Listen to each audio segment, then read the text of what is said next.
दफा कह रही हूँ चले जाओ यहाँ से, और अगर इज्जत से नहीं गए तो धक्के देके बाहर निकलवाऊंगी।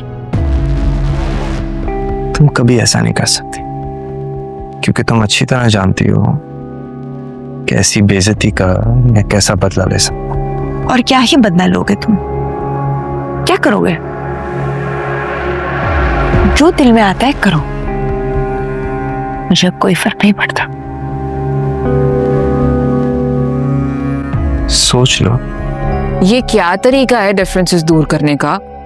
उसामा को जैसे नहीं पता होगा कि आप लोग उसको मनाने के लिए बुला रहे हैं, वो हमारे इस इवेंट को फॉर ग्रांटेड ही लेगा। वैसे मामा मेरे ख्याल से माहम ठीक कह रही है। उसामा ने एक बार भी कोशिश नहीं की मनाल को मना के वापस घर ले जाने की, तो फिर हम मनाल को क्यों डिग्रेड करें? एक मैसेज आया था मुझे, उस मैसेज में लिखा था कि मनाल और समीर एक पार्क में मिल रहे हैं, जाकर देख लो। मैं पार्क में गया, वहां दोनों ही बैठे बातें कर रहे थे। और तुम्हें ये मैसेज किसने किया था? नो क्लू, अननोन नंबर से आया था। ये मंजर घरेलू तनाज़ात, गलत फहमियों और रिश्तों में पैदा होने वाली दूरियों को नुमायां करता है। एक शख्स बताता है कि इसे एक नामालूम नंबर से पैगाम मौसूल हुआ जिसमें लिखा था कि मनाल और समीर एक पार्क में मिल रहे हैं। जब वो वहां पहुंचा तो वाकई दोनों को बातें करते हुए पाया, लेकिन ये मालूम ना हो सका कि पैगाम किसने भेजा था।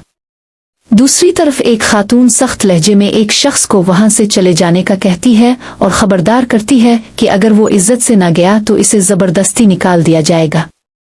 जवाबा वो शख्स धमकी देता है कि वो इस बेइज्जती का बदला ले सकता है, मगर खातून बेखूफी से कहती है कि वो जो चाहे कर ले, इसे कोई फर्क नहीं पड़ता। बाद अज़न खानदान के अफराद उसामा को एक तकरीब में बुलाने पर बहस करते हैं।